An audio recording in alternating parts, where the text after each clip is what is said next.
Hello, everybody. My name is Kathy Milanowski, and I'm a licensed teacher from the International Center Reiki Training. And this is my Reiki story.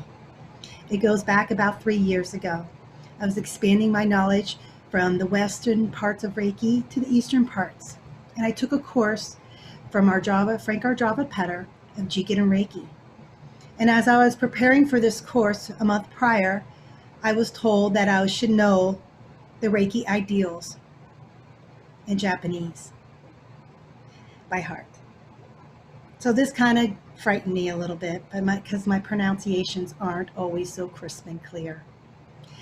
So I had a friend start teaching me this. I was getting a little flustered. My 7-year-old at the time, bless his soul, he decided that he was going to learn it too and help his mama out. So every evening we would go over them, over and over and over them. And then he started reporting when he would go to school, he felt like Reiki, and then him pronouncing these ideals was a little different. He felt clearer. His stomach didn't hurt anymore when he would say them over and over. So with that, I just let it go and said, well, you feel good, that's good. And then I was prepared for class.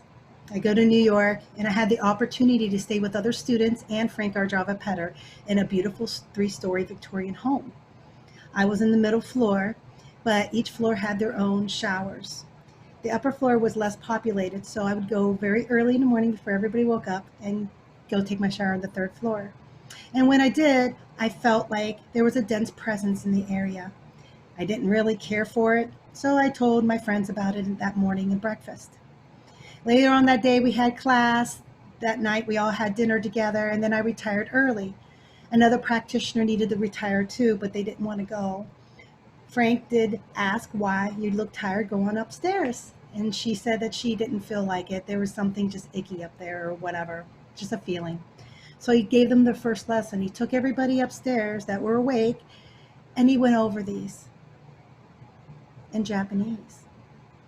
Kyo daki wa ikuru no shinpai sune, conscious day, kyo hagime hito ni shinsetsu ni.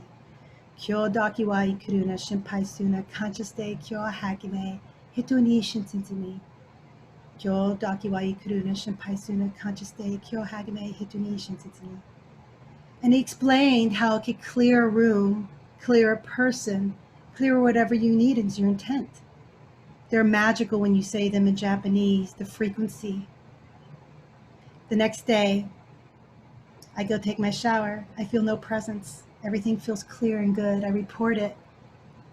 And then that day, we actually went over the ideals and in depth. And when we did that, I shared my story about my son, and then we shared the story about the upstairs, and it taught me that it does clear you. So now, my lesson is that I use it all the time. I know the importance of it to my heart and to my being and around me.